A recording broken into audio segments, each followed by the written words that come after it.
돼지는 속에서부터 꿈틀거리고 있고 메말른 같은 가지마다 물이 오르기 시작하고 새순이 피는 문이 이렇게 가지 마디마디 나오고 있어. 우물 아니는 수선화는 벌써 폈고 백목련, 정목련은 한번 흐드러지게 끝나겠지. 조금 있으면 벚꽃 소식이 오겠지.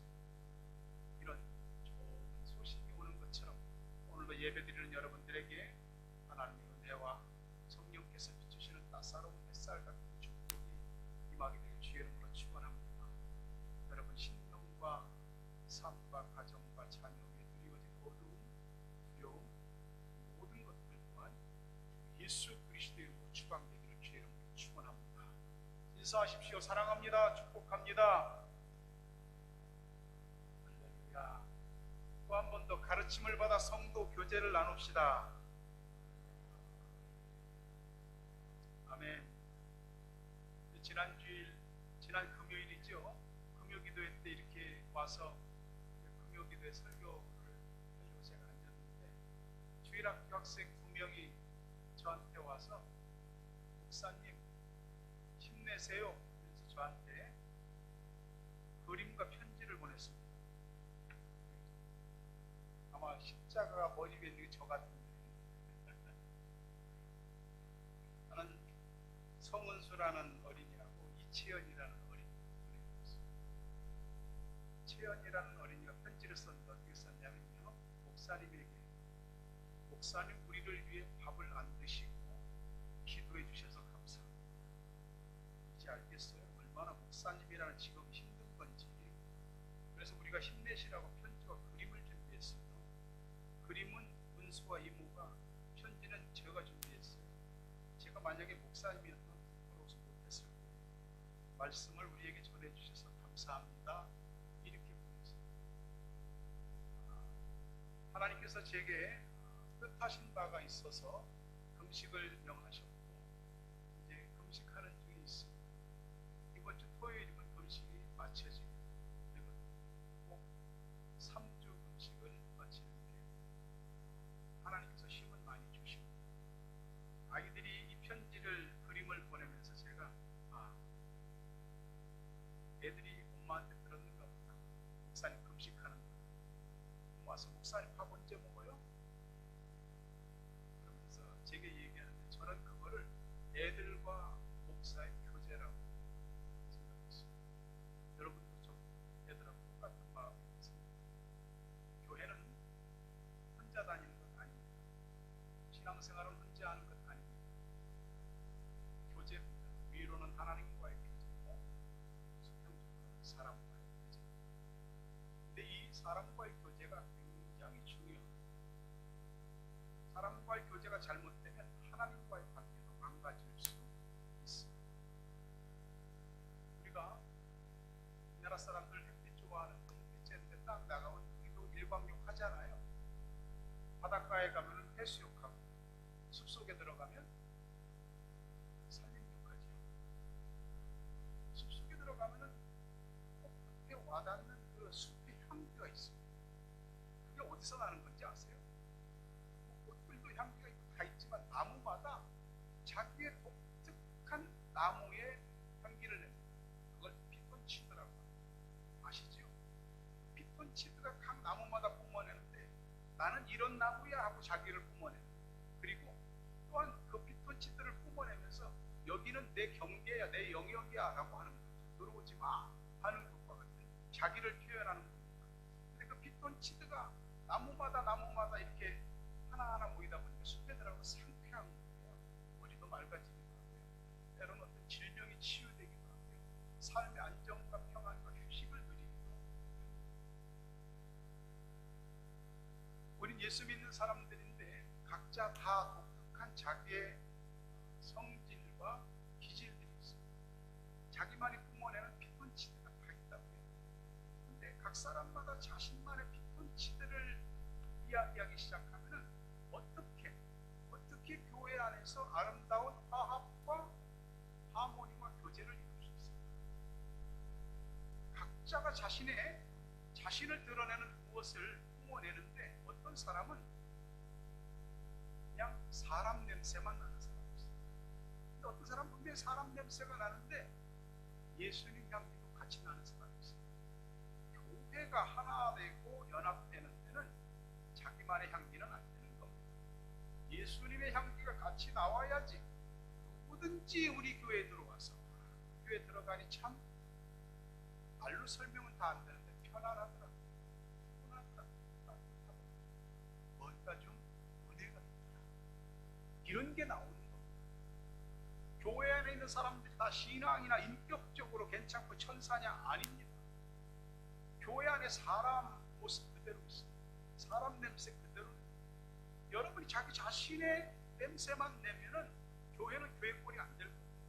교회는 서로가 자신의 냄새를 내면서 궁극적으로는 예수님의 피톤치드를 뿜어내야지 신령한 교회가 되는 것입니다. 그런 여러분들을 통해서 사람들이 교회에 대한 새로운 마음을 갖고 교회에 대한 지금까지 인식하지 못했던 것들을 인식하고 깨닫게 되는 것입니다.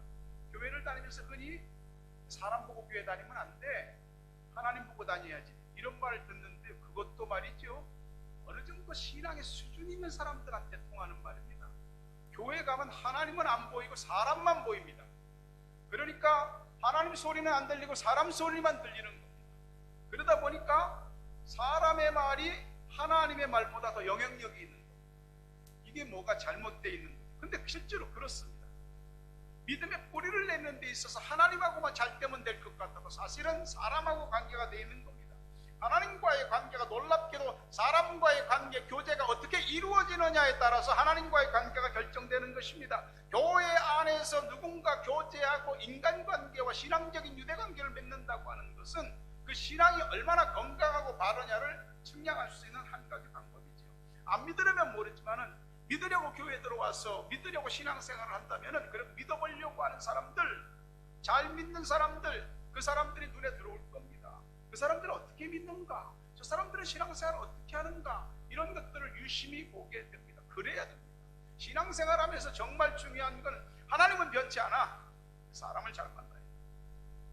누구를 만나고 누구 말을 듣고 누구를 따라가느냐에 따라서 그 사람의 믿음이 뿌리를 내릴 수도 있고 아니면 겉돌든지 뿌리도 못 내리고 계속 교회 주변만 왔다 갔다 하는 뿌리 없는 부평초 같은 신앙생활을 할 수도 있다는 말입니다. 우리들이 흔히 IQ라고 하는 지능지수를 말할 때 인텔리전스 큐어스, 두 번째는 사람들에게 중요한 게 EQ입니다. 이모셔널 쿼션, 감정, 심리, 그런 것. 또 하나 사람들이 말하는 게 NQ, 네트워크 쿼션. 이거는 관계지수. 살면서 사람들이 뭘 많이 알라고 그러거든요. 근데 진짜 중요한 거는 know what, 뭘 아느냐보다 know who, 누구를 아느냐가 중요합니다. 인맥을 형성하는 법칙이 있어서 네트워크보다 네트워딩을 말합니다. 네트워크는 자신의 이익이나 목적을 위해서 인간관계가 단기적으로 또는 일회적으로 맺어지는 겁니다. 그게 네트워크예요. 자신의 목적을 위해서. 네트워딩은 달라요. 하나의 목적, 하나의 가치, 하나의 공감대를 형성해서 그것을 통해서 서로가 서로에게 도전을 주고 서로가 마치 뭐가 감이 잘 짜지는 것처럼 잘 엮어지고 그렇게 해서 한 가지의 목표를 만들어내고 서로 그 가운데 변화되는 것, 이것이 네트워딩입니다. 교회 안에서 서로 인간끼리의 네트워크만 있고 네트워딩이 없게 되면은 다 자신의 목적을 따라서 사람들이 수단과 방법으로밖에 안 보이는 것입니다. 그때 그 교회는 사막과 같이 자신의 어떤 목적을 위해서 교회에 나오고 자신의 이익을 위해서 교회를 이용하게 되는 모습으로 머물게 되는 것이죠. 우리는 예수 그리스도 안에서 하나가 된 신앙 공동체입니다. 교회 안에 들어와 있는 지금 이 순간부터 우리는 예수 그리스도 안에서 한 몸을 이루고 서로 지체가 된 사람들이에요. 우리는 이미 하나님 한 아버지를 가운데 두고 다 하나님의 한 자녀가 된 형제와 자매입니다. 우리 천국에서 다 서로가 서로를 위하고 잘 살 거예요. 그런데 천국에서뿐만이 아니에요. 이 땅에서도 믿는 사람들이 다른 거 다 몰라도 예수 안에서 하나 된 사람들이 서로를 위하고 서로 잘 위하고 교제를 잘 이루고 살아야 되는 것입니다. 그래야만이 하나님 나라를 위해서 자신의 어떤 이익이나 편리함까지도 내려놓을 수 있는 공동체가 되는 것입니다. 교제라는 것이 우리가 사람을 만나보지만 좋을 수도 있고 안 좋을 수도 있고, 좋은 교제를 위해서 애쓰지 않는 사람들에겐 좋은 친구가 없습니다. 내가 좋은 친구를 얻으려면은 누군가에게 먼저 좋은 친구가 돼야 돼요. 그러지 않으면 누구도 나한테 좋은 친구가 되려고 하지 않을 것입니다. 좋은 관계를 위해서 우리가 버려야 될 것 세 가지를 말씀드릴게요. 첫째는 이기심입니다. 자기밖에 모르는 것이죠. 자기 생각, 자기 뜻, 자기 입장, 자기 유익만 챙기려는 마음. 이런 마음이 있으면 부부 간에도 다툼이 있다. 부모 자식 간에도 다툼이 나고, 친구 간에도 다툼이 나고, 형제 자매 간에도 다툼이 나고. 인간관계에서 이기심 많은 사람들은 자기밖에 모르기 때문에 누군가 융화되지를 못합니다. 누군가에게 대해서 친절하지도 않죠. 왜? 자기하고 상관이 없습니다. 우리는 뉴질랜드 와서 살지만은 다 마음에 안 드는 것도 많습니다. 근데 진짜 마음에 드는 건 기본적으로 사람들이 친절합니다. 자기가 모르는 사람끼리인데도 그냥 지나치지 않습니다. 우리 집사람이 몇 해 전에 신방을 가다가 나오다 발을 좀 잘못 디뎠어요. 폐인지 모르고 디뎠는데 거기에 디디면서 발이 어그러지고 무릎을 땅에 찍었는데 엄청나게 충격이 가고 그냥 못 일어나고 들어올 정도가 되니까 나 차 주차하고 오던데 그냥 시들이 저만큼 가던 사람도 차 세우고 뒤에 오던 사람도 차 세우고 괜찮냐고 막 그런 거는 넓은 마음이 있어요. 우리나라 같은 딱 우리 조선에 너무나 웃겨. 그럴 때 이기적인 마음은 남을 생각하지 않습니다. 목사이며 정치가이기도 했던 제임스 레이 1993년부터 97년까지 우리나라 주한미 대사를 지냈습니다. 그분이 주한미 대사를 한 4년 정도 마치고 미국으로 귀국하셨는데 에모리 대학을 교수를 하게 됐습니다. 집에서 대학교까지 1시간 좀 넘게 걸리는데 건강을 위해서 늘 걸어서 출퇴근을 했습니다. 근데 하루는 나가다 보니까 어떤 좋은 집이 있는데 그 집 앞에 노인 양반 한 분이 굉장히 외롭고 쓸쓸하게 앉아있어요. 안녕하세요 인사를 하고 그다음부터 시간이 날 때마다 노인 양반이 가서 인사하고 커피도 차거나 같이 잔들을 깎거나 그런 교제를 했습니다. 며칠 동안 노인 양반이 안 보이는 거예요. 무슨 일이냐 알고 봤더니 돌아가신 거예요. 병원에 이제 문상을 하러 갔죠. 문상을 가서 깜짝 놀란 게 뭐냐면 이분이 전 코카콜라 회사 회장입니다. 한 사람이 보더니 회장님께서 당신에게 내일이 당신에게 남긴 유서가 하나 있습니다. 유서를 열어서 내용을 읽어보니까 내일이 지난 2년 동안 내 말못이 내 마지막 가는 인생 때 적적함을 풀어주고 많은 위로와 소망을 주었습니다. 당신이 나와 함께 커피 또는 차를 나누면서 예쁜 대화를 당신에게 대한 친절을 주셨습니다. 당신을 위해서 준비했습니다. 금액을 보니까 25억 달러. 교육의 스케일이 커서 별로 안 좋네. 25달러도 아니고 25억 달러예요. 25억 달러. 한 사람은 얼마 줍니까? 그리고 코카콜라 회사의 지분 5%. 놀래네. 어마어마한 돈을 레이디가 받았습니다. 잘 거는 몰랐는데 저는 그 돈에 마음 두지 않고 에모리 대학의 전액을 주식까지 하면서 학교 발전을 관계라는 거예요. 대가를 바라지 않는다는 것입니다. 혹시나 아프니까 여러분 집 앞에 노인 양반이 계시면 잘 돌봐드리시기 바랍니다. 빌립보서 2장 4절에 보니까 각각 자기 일을 돌볼 뿐더러 또한 각각 다른 사람들의 일을 돌아봐 나의 기쁨을 충만한다. 자기 일만 하기 바쁘거든요. 모든 게 다 나예요. 나만 아니고 남도 있잖아요. 돌아보세요. 기쁨이 충만하게 된다. 주님이 기쁨이 충만해지면 여기서 누군가를 돌보는 이기심이 빠진, 누군가를 돌보는 마음에서 사랑도 나오고 돌봄도 나오고 섬김도 나오고 따뜻한 교회가 되는 것입니다. 교제, 우리 관계를 망치는 두 번째 잘못은 교만한 마음이 드는 순간부터 자기 자신을 제대로 똑바로 보는 눈이 흐려집니다. 교만은 남의 허물부터 비판하게 되고 판단하게 되고 정죄하게 되고 자기 것은 안 보이는 것입니다. 여러분 사람 사귀어봐서 알지만은 교만한 사람들은 말하면 표가 납니다. 이 사람은 굉장히 오만하네 고만하네 대화 안 합니다. 머리가 멀어지게 됩니다. 잠언 13장 10절에서 교만에서는 다툼만 일어날 뿐이라 권면을 듣는 자는 지혜가 있는.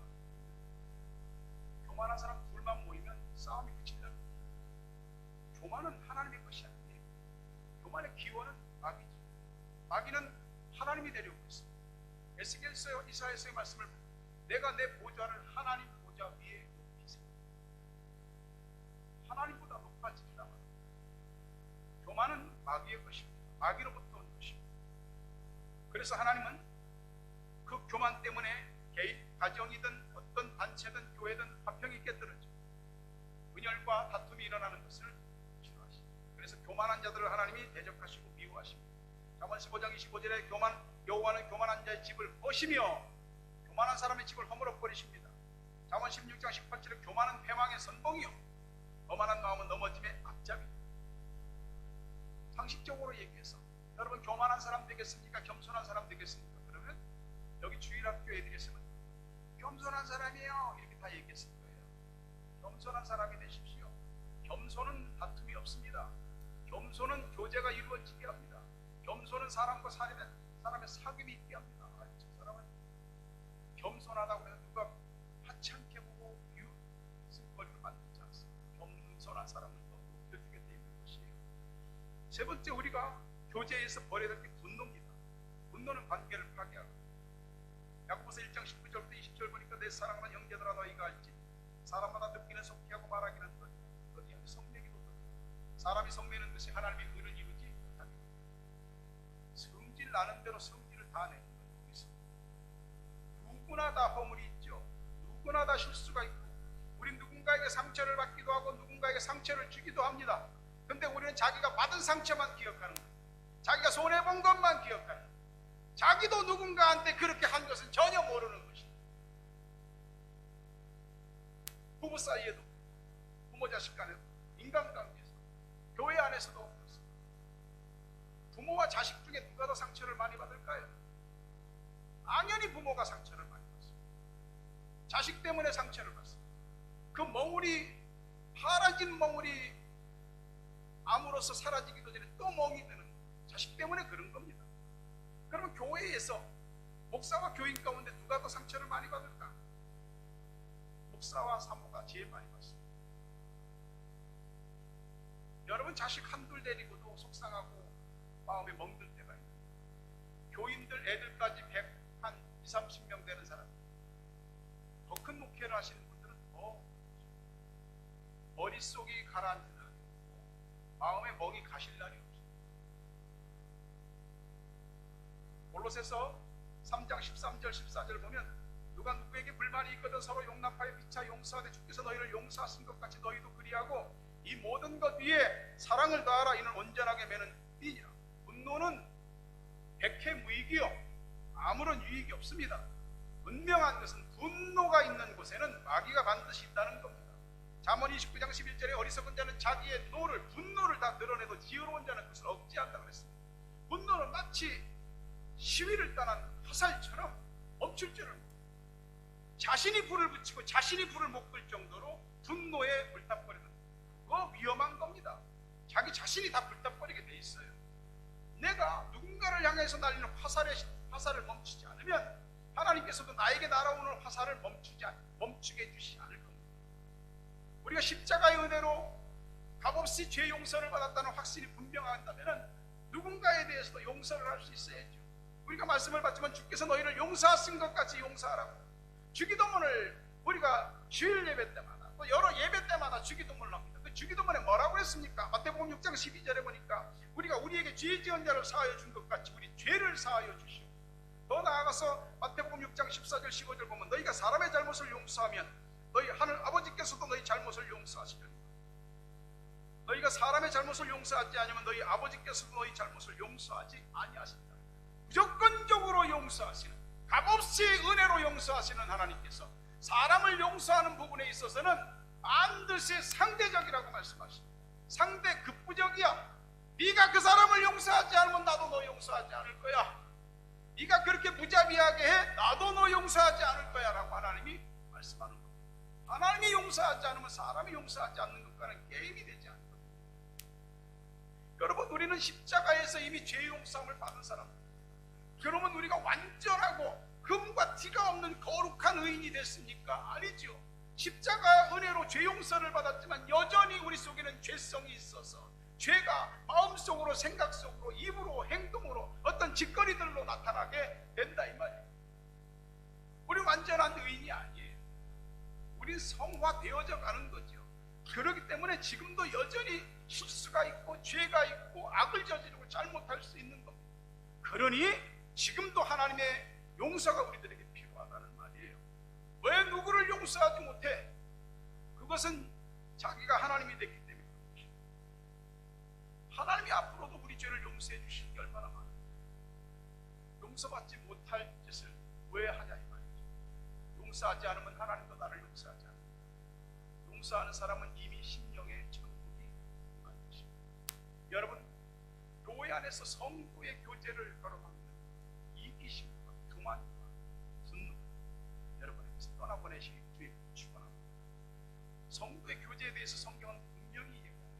성도의 교제는 첫 번째는 성찬과 기도입니다. 우리 오늘 성찬식 했습니다. 성찬식이 그냥 예식이 아니에요. 성찬 예식은 하나님의 은혜가 담겨 있습니다. 교회 안에서 교제를 말로만 하는 사람들이 있습니다. 말로만 하는 사람들은 위험합니다.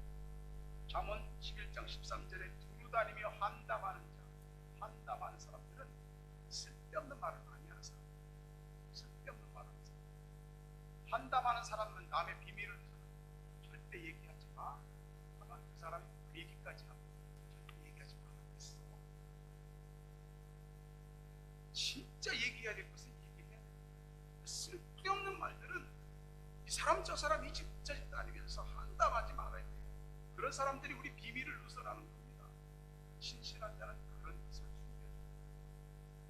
잠언 20장 19절에도 두루다니며 한담하는 자는 남의 비밀을 누설하는 입술을 벌린 자를 사귀지 마라. 입술을 벌린 자의 영어 성경은 더 정확합니다. 폭투마치. 이런 말하는 사람들을 조심하십시오. 성도의 교제는 사람의 말을 퍼뜨리고 사람의 생각을 가르치는 데 있지 않습니다. 지금 우리가 살고 있는 시대는 얼마나 발전되고 좋은지 굳이 사람을 만나지 않아도 충분히 자신의 의사를 전달할 수 있습니다. 전화할 수도 있고요, 이메일로 할 수도 있고요, 카톡과 같은 SNS를 통해서 여러 가지 페이스북이라든지 인스타그램이나 많은 것들이 있습니다. 사람을 직접 만나지 않고는 얼마든지 자기 의사를 전달할 수 있고 상대방의 의사를 들을 수 있습니다. 그게 유익함이 많지만 그게 말무더기가 되는 경우가 허다한 것입니다. 유튜브는 정보의 바다라고 말하는 유튜브는 얼마나 바다가 높습니다. 분별과 지혜가 없이 아무거나 떡인지 된장인지 모르고 다 받아들여가고 자기 머릿속에서 마음속에서 소화를 못 시키는 사람은 얼마나 많아요. 그리고 한담하면 뭐라고 하죠? 사람의 교제는 말과 만남을 통해서입니다. 근데 이 사람의 말과 만남에는 그것을 분별할 줄 아는 분별력이 있습니다. 그게 없으면 잘못된 말을 그대로 받아들이고 잘못된 것들을 그대로 인식하게 됩니다. 믿는 사람의 교제는 판단이 아니라 가르침을 받는 데서 시작합니다. 사도행전 2장 42절 상반절에 보면 그들이 사도의 가르침을 받아 뒷말씀에 보면 교제하려고 합니다. 말씀은요, 내 생각과 맞지 않을 수 있어요. 성경은 분명히 말씀합니다. 초대교회 성도들이 그랬던 것처럼 교회를 통해서 목회자를 통해서 가르침을 받아 교제하는 것입니다. 목사님들 허락받으라고요? 잘못된 교제가 교회 안에 있을 수 있습니다. 가르침을 받지 않은 교제는 엉뚱한 일들을 야기시킵니다. 우리는 자기 생각을 믿는 사람들이 아니라 하나님과 그분의 말씀을 믿는 사람들.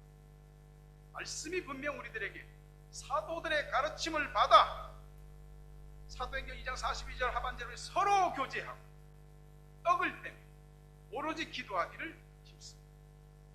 교제의 핵심이 성찬과 기도. 성찬식은 그냥 한 달이나 또는 한두 달에 한 번씩 하는 예식이 아닙니다. 이것은 예수 그리스도께서 나의 죄를 대신해서 십자가에 죽으신 것을 상징하는, 그것을 기억하는, 기념하는 거룩한 예식입니다.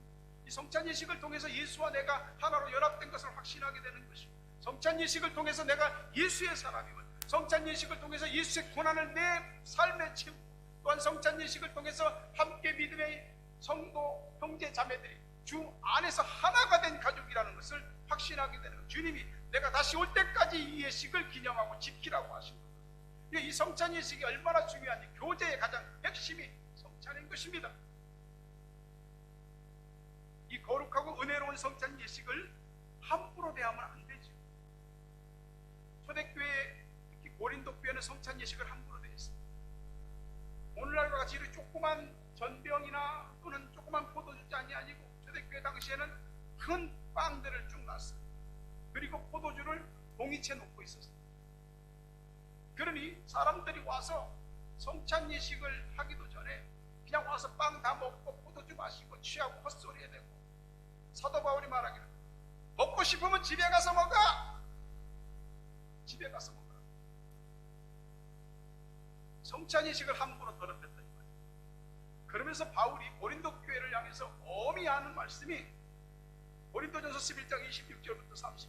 너희가 이 떡을 먹으며 이 잔을 마실 때마다 주의 죽으심을 그가 오실 때까지 전하는 것이니라. 그러므로 누구든지 주의 떡이나 잔을 합당하지 않게 먹고 마시는 자는 주의 몸과 피에 대해 죄를 짓는 것이니라.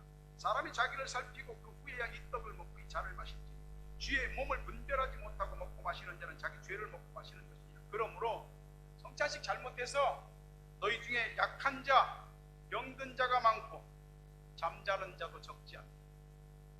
성찬 예식을 잘못해서 약해지고 병들고 잠자는 사람은 죽은 사람입니다. 성찬 예식을 잘못해서 이런 화를 입는 경우들이 있다. 이만큼 거룩한 예식, 우리가 자기 자신을 분별하지 못하고 참여하면 안 되는 거예요. 제가 그러잖아요. 성찬 예식에 참여하기 합당하지 않은 사람은 안 해도 된다. 회개하고 모든 게 정리된 다음에 와서 성찬 예식 참여해요. 주님의 몸과 피에 대해서 죄를 짓는 것입니다. 성찬 예식을 진정한 성도의 교제로 귀히 두렵고 떨리는 마음으로 참여해야죠. 주님과 우리 사이를 이어주는 교제입니다. 생명의 예식입니다. 앞으로 성찬식을 대할 때 여러분들과 성령의 교제, 교통하시는 교제, 성도의 교제가 함께 이루어지는 그런 의식 속에서, 믿음 속에서 성찬 예식을 참여할 수 있는 주의 이름으로 축원합니다. 성도의 교제 또 하나는 기도입니다. 믿는 사람들의 모든 모임에는 기도가 가장 중심이 되어야 됩니다. 만남에서, 구역에서, 어떤 모임이든 기도가 가운데 있고 거기서 치유와 회복이 일어나야 됩니다. 야고보서 5장 13절 16절 보면 너희 중에 고난당하는 자가 있느냐 그는 기도할 것이요 즐거워하는 자가 있느냐 그는 찬송할지니라. 너희 중에 병든 자가 있느냐 그는 교회의 장로들을, 여기서 장로들은 일반적으로 말하는 교회 장로님이 아니고 목회자를 말합니다.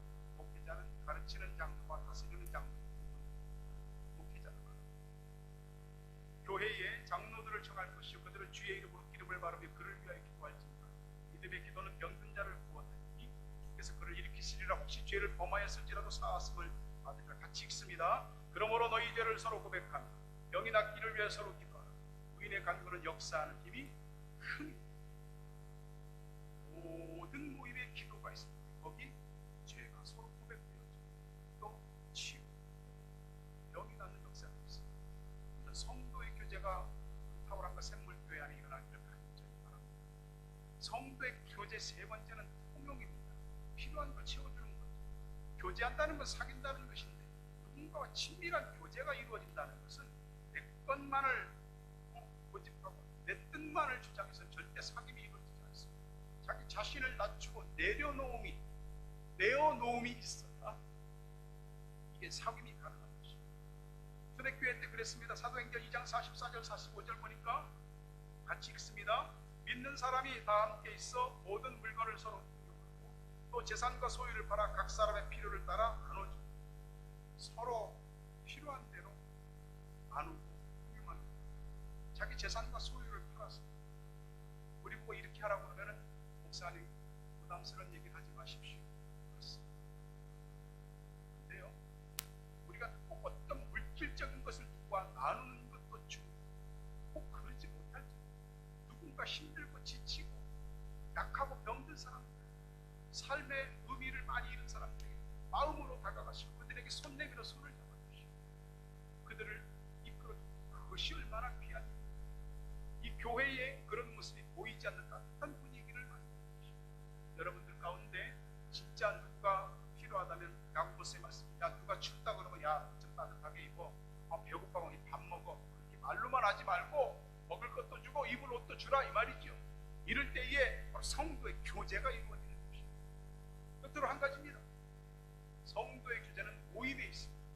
모이기를 힘쓰는 것입니다. 히브리서 10장 25절에 모이기를 피하는 어떤 사람들의 습관과 같이 하지 말고 오직 원하여 그날이 가까워 오물 볼수록 더욱 그리하자. 모든 역사는 모이는 데서 시작합니다. 모이지 않고 무슨 일이 일어나는 법은 없습니다. 모이지 않고 말만 여기저기서 빵빵빵빵 하면 말만 무성해지지 하나님의 역사는 하나도 이루어지지 않는 것입니다. 모이는 데 힘쓰셔야 됩니다. 여러분 오늘 사도행전 2장 46절 말씀 보면 날마다 마음을 같이 성전에 모이기를 힘쓰고 집에서 떡을 떼며 기쁨과 순전한 마음으로 음식을 먹고 사랑하는 마음이 있으면 보고 싶고 또 보고 싶고 방금 봤는데 또 보고 싶고 집에다 데려다 주고 왔는데도 또 보고 싶고 또 전화하고 다음날 또 만났는데 어저께 지겹게 만났는데 오늘 또 보고 싶고 그런 거. 주님 교회 오는 것도 그러는 거예요. 좋으면 계속 오게 돼 있어요. 여러분들에게 교회가 어떤 곳이냐에 따라서 교회를 오는 것이 달라지게 되는 것이죠. 날마다 마음을 같이 해서 주님의 교회에 모이는 것이 교제의 비결입니다. 우리가 뉴질랜드 와서 이민 목회를 하고 이민교회를 다니고 있지만 많은 거의 대부분의 교회들이 키위교회를 빌려서 예배를 드립니다. 우리도 처음에 와서 10년 동안 키위교회에서 예배 드렸습니다. 1시 반에 예배 드렸습니다. 오후 1시 반. 그 시간에 참 어정쩡한 시간에 모였거든요. 근데 지금 우리 교회는 얼마나 좋습니까? 위치적으로 좋았어요. 서울한가 어느 곳에서든지 오기 가깝고 또 여기서 마음껏 모일 수 있지 않습니까? 모이는데 누가 뭐라 합니까? 기획교회를 빌렸을 때는 정해진 시간 외에 모이면 미리 얘기해야 돼요. 안 된다고 그러면 못하는 것이고 때로는 주일날 우리가 오늘은 교회를 하루 종일 써야 되니까 교회 못 사용한다 그러면은 주일날 바깥으로 나가야 돼요. 야외 예배들이 그런 교회들이 많이 있습니다. 우리 마음껏 모일 수 있는 장소가 있지 않습니까? 이민교회로서는 축복입니다. 이 예배당을 활용하시는 거죠. 모이십시오. 교제가 일어나게 될 것입니다. 또 자신의 집을 거룩한 교제의 장소로 개방할 필요가 있습니다. 누구든지 자신의 집 개방하는 거 별로 원치 않아요. 마음에 맞는 사람들끼리 밥 먹고 그런 정도지 개방하고 싶지 않아요.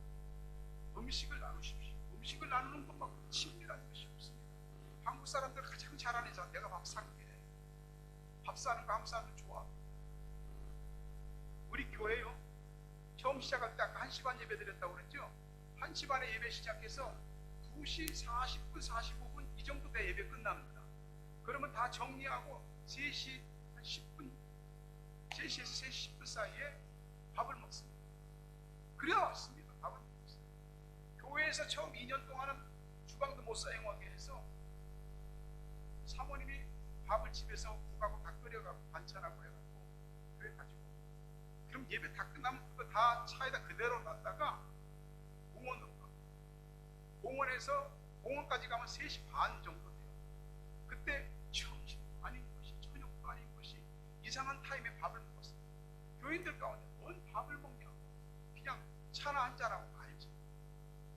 나는 마음이 달랐습니다. 예배 공동체는 밥상 공동체예요.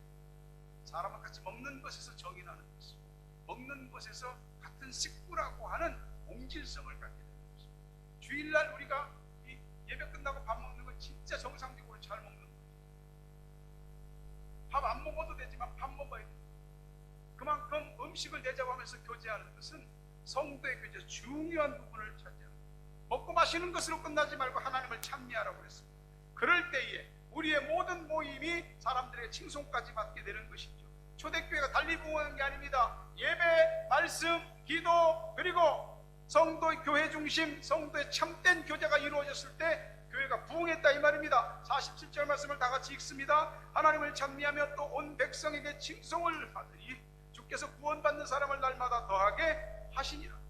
결국은 사람들에게 인정받고 칭찬받고, 그 모임 좋네, 나도 그 모임 가고 싶네, 이런 칭송을 받으면서 교회가 구원받는 사람이 더해지는 것입니다. 이것이 성도의 교제인 것이죠.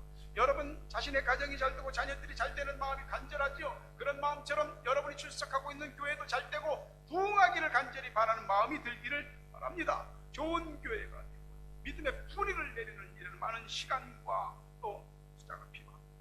이 교회에서 구원의 역사, 거듭남의 역사, 은혜 받는 역사, 사람이 달라지고 변화되는 역사, 영육간의 질병에서 치유받는 역사, 원망과 불평으로 가득 쩔었던 사람이 주님 감사합니다, 할렐루야, 이런 고백과 찬양들이 터져나오는 그런 교회가 되도록 만들어야죠. 누가? 하나님은 그런 설계도를 가지고 있고 우리가 만들어야 하는 것입니다. 그런 교회에 대한 꿈을 꾸지 않으면 그런 교회는 만들어지지 않는 것입니다. 사랑하는 여러분, 주님 교회 안에서 아름다운 성도의 교제를 하십시오. 교회 와도 겉 언저리만 맴돌다 가지 마시고 아웃사이더로 끝나지 마시고 교회 중심으로 오십시오. 오시면 모든 게 조금씩 달라질 것입니다. 은혜 받는 것도 달라질 것이고 하나님 알아가는 것도 달라질 것이고 축복을 받는 양과 질도 달라지게 될 것입니다. 믿음의 뿌리 내리기, 오늘 교제 말씀을 잘 들으셨죠? 성도의 참된 교제는 목회자의 가르침을 받는 데서 시작합니다. 가르침을 잘 받아서 교제가 시작돼요. 교제를 가로막는 이기심과 분노, 교만들을 버려서 진심으로 건네는, 앞으로 성찬식 임하실 때 의미를 찾아봤으니 성찬의 예식이 참된 마음으로 참으시고 기도로 교제하시고 도움이 필요한 사람들의 손을 내밀어 주시고 거룩한 모임이 교회와 여러분의 가정에 있습니다. 그리고 먹고 마시는 것으로 끝나지 말고 하나님을 찬미하고 사람들이 부러워하고 칭송하는 교제, 그런 교회가 될 것이고 구원받는 사람이 더해지게 하나님 여러분을 사랑하고 주시듯이 목회자인 저 역시 여러분을 주의 마음으로 사랑하고 축복합니다. 이 성도의 교제를 잘 가지셔서 믿음의 뿌리를 잘 내리시고 신앙이 큰 성장과 성숙과 열매 맺음이 있기를 주의 이름으로 축복합니다. 거룩하신 아버지 하나님, 주님을 향한 마음들이 다 있습니다. 그런데 그 마음들이 각각 엇박자로 엇나가지 않게 해주시옵소서. 성도의 교제가 이루어지게 하시고 주님 교회 안에서 서로 위하고 화합하고 서로 섬기며 협력해서 아름다운 교제가 이루어지고 또한 많은 사람들의